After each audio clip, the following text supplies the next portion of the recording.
ये उल्टा नहीं हो गया? बहुत सारे लोग ये इंतजार में रहते हैं शादी होगी तो अभी मांगना क्या क्या है, कार मांगे कि बाइक मांगे और क्या क्या चीजें मांगे। उन भिखारियों से मैं कहता हूं खटोरा लो और गली गली घूमो, हर जगह जाओ, एक साल में बहुत कुछ मिल जाएगा। और अगर तुम्हें शर्म आती है तो मेरे अजीजों, एक खातून से और उसके बाप से इस तरह के मुतालबे हरगिज ना करो। हाँ, मांगने के तरीके भी अलग अलग हैं। पहले खुलकर मांगते थे, बोलते थे ये चाहिए, लिस्ट आती थी, सारी लिस्ट आती है खातून के घर में, ससुराल। लेकिन अभी कुछ नहीं, हमारी कुछ भी ख्वाहिश नहीं है, एक अच्छी शादी करके भेजो, अच्छी शादी करो। अच्छी शादी का मतलब डेनिसन में होना चाहिए। मैं तो यहां नाम ले रहा हूं, तुम दबा करके अपनी ख्वाहिशों का जिक्र करो। और मुआज़ल्लाह भिखारियों से क्यों शादी करते हो? इस तरह के लोग जो अपनी औरत पर अपना महल सजाना चाहते हैं, उनकी हैसियत बहुत जलील है, बहुत जलील। मैं आपको बताऊं, तुम बर्बाद होना चाहते हो, जिसकी ख्वाहिश है वो मुझसे पूछ ले, मैं बता दूंगा। तौबा अस्तगफिरुल्लाह, कोई नहीं चाहेगा। हर कोई बरकत का रास्ता हमसे पूछता है, लेकिन ये रास्ता भी मैं बता देता हूं। जो अपना बिजनेस और अपनी बरकत सब बर्बाद करना चाहता है, उसके लिए बाज़ बुजुर्गों ने फरमाया, वह अपनी बीवी से जबरदस्ती उसका माल लेकर के बिजनेस में लगाया हो, वहीं से शुरुआत हो जाएगी नहुसत की।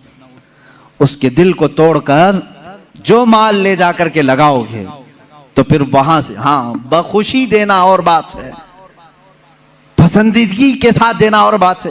बहुत सारे लोग शादियों के बाद अपनी बीवियों पर दबाव डाल करके उनका सारा जेवर उठाकर ले जाकर रख देते हैं और उस पर तिजारत करने की कोशिश करते हैं। कहां की बरकत? किसी का दिल रो रहा है और तुम अपनी दुकान से। अजीज़ान गिरामी वक़ार, हुजूर अकरम सल्लल्लाहु तआला अलैहि वसल्लम ने जिनकी शादियां की हैं, किन बातों पे की?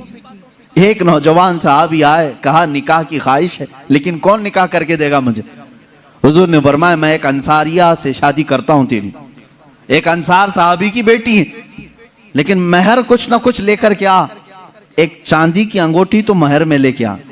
उन्होंने कहा इतनी कीमत मेरे पास नहीं है। हुजूर ने फरमाया, वलो खातमन मिन हदीदिन, जा लोहे की तो मिलेगी अंगूठी, लोहे की अंगूठी लेकर के आ, मैं इसी महर पर निकाह कर दूंगा। वो गए और उन्होंने कहा, हुजूर लोहे की अंगूठी लाने की भी ताकत नहीं है, मेरे पास अभी कुछ भी नहीं। हुजूर सल्लल्लाहु तआला अलैहि वसल्लम ने फला अंसारी साहबी की बेटी को बुलाया और कहा, मैं तेरा इससे निकाह। साइकिल हो और मोटरसाइकिल बाइक उसको मिल जाए, चाहे वो भीख ही में क्यों ना मिली हो, लेकिन उसका घमंड इतना बढ़ जाएगा, बाइक चलाने के बाद साइकिल चलाएंगे। लोग क्या कहेंगे, मेरे दोस्त क्या कहेंगे, साइकिल बाइक चलाने वाला, मतलब भीख में मिली हुई बाइक चला रहा है, वो शर्म महसूस नहीं कर रहा है, जबकि चुल्लू भर पानी में डूब के मर जाना चाहिए उस बाइक पर बैठने से पहले। किस बाइक पर? जो भीख में मिली है। समझ रहे हैं ना? भीख, अरे जो लड़की के बाप ने दी है, शादी के मौके पर ले अपने दामाद को, बैठ। साइकिल चलाने में शर्म आ रही है, भीख मंगनी गाड़ी पे बैठने में शर्म नहीं आ रही है, जबकि चुल्लू भर पानी में उसी वक्त डूब के मर जाना चाहिए कि किस पे बैठे हैं? ससुर की दी हुई गाड़ी पर। जबकि शर्म की बात ये होनी चाहिए, इस पे तो फख्र कर रहा है। कहां से? ससुराल से मिली है, ससुराल से, इस पे फख्र कर रहा है, लेकिन साइकिल नहीं चला सकता। क्यों? बाइक चला ली, अब साइकिल नहीं चलाऊंगा, साइकिल चलाऊंगा तो इंसल्ट होगी। अबे इंसल्ट तो तेरी तब हो रही है जब तूने ससुराल से मांग ली और भिख मंगनी गाड़ी पर बैठ गया, इंटरनेशनल भिखारी बनकर उसको चला रहा है। ये इंसल्ट तो तब तुझे महसूस करनी चाहिए थी अपनी, लेकिन तब नहीं कर रहा है। अल्लाह के रसूल जब बुर्राक पर बैठे, लेकिन जब जमीन पर आए तो आपने घोड़े का भी सफर किया, ऊंट का भी सफर किया, बल्कि ऊंटनी को तो अल्लाह के रसूल की प्यारी सवारी बताया। से अथर्ववेद के 20वें कांड के अंदर 127वें सूक्त का दूसरे मंत्र में ये कहा गया है कि उसकी प्यारी सवारी ऊंट होगी, वो अक्सर ऊंट का सफर करेगा, ऊंट पर बैठेगा। ये उसकी प्यारी सवारी बताई गई है, प्यारी सवारी, यानी ऐसे इलाके में आएगा जहां ऊंटों पर सवारी करने का चलन होगा। हमारे भारत में लोग यहां इंतजार कर रहे हैं, अब आएगा। उसको बताया गया वो ऊंट वाले जमाने में आएगा। यहां लोग 4 व्हीलर में फॉर्च्यूनर इस्तेमाल कर रहे हैं, यहां इंतजार कर रहे हैं कि आखिरी नबी यहां आएगा, यहां आएगा। जबकि बताया गया मरुस्थल निवासी ने, वो रेगिस्तान में आएगा, क्योंकि ऊंट रेगिस्तान में ही सबसे ज्यादा तेजी के साथ दौड़ता है और रेगिस्तान का जहाज कहा जाता है ऊंट को। उस बस्ती में आएगा जहां रेत होगी, जहां रेगिस्तान होगा, जजीरा होगा, वहां वो आएगा। और यहां भारत में लोग इंतजार कर रहे हैं कि वो भारत में आएगा, जबकि उनकी किताबें कह रही हैं मरुस्थल निवास ने, वो मरुस्थल में निवास करेगा, वो मरुस्थल में आएगा। हाय गिरजानाथ मरुस्थल निवास ने, उसका मरुस्थल में आएगा और रेगिस्तानी इलाके में आएगा। उस्ट्रायस और उसकी प्यारी सवारी ऊंट होगी, वो ऊंट के ऊपर बैठेगा।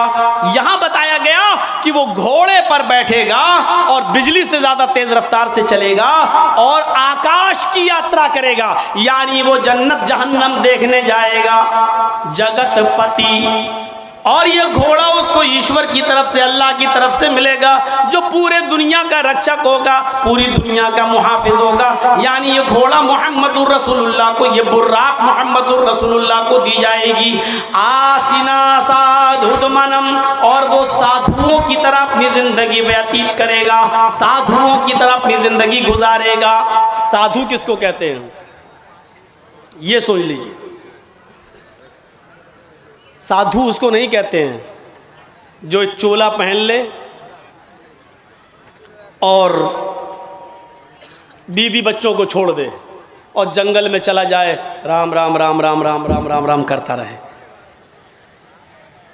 इसी तरीके से हमारे मुसलमानों में भी एक तबका पैदा हुआ जिसको सूफी कहा जाता है। वो तस्बीह हाथ में लेते हैं और अल्लाहू अल्लाहू, कभी कभी झटका मारते हैं, कभी देखिएगा आप झटके मारेंगे, अल्लाहू अल्लाहू अल्लाहू ऐसे करेंगे। कभी चिमटा ले लेंगे अपने हाथ में, चिमटी, ट्रेनों में मिलेंगे, अल्लाहू अल्लाहू अल्लाह, इस तरीके से करेंगे। ऐसा वो महसूस कराएंगे आपको कि हमारे अंदर अल्लाह घुस गया है।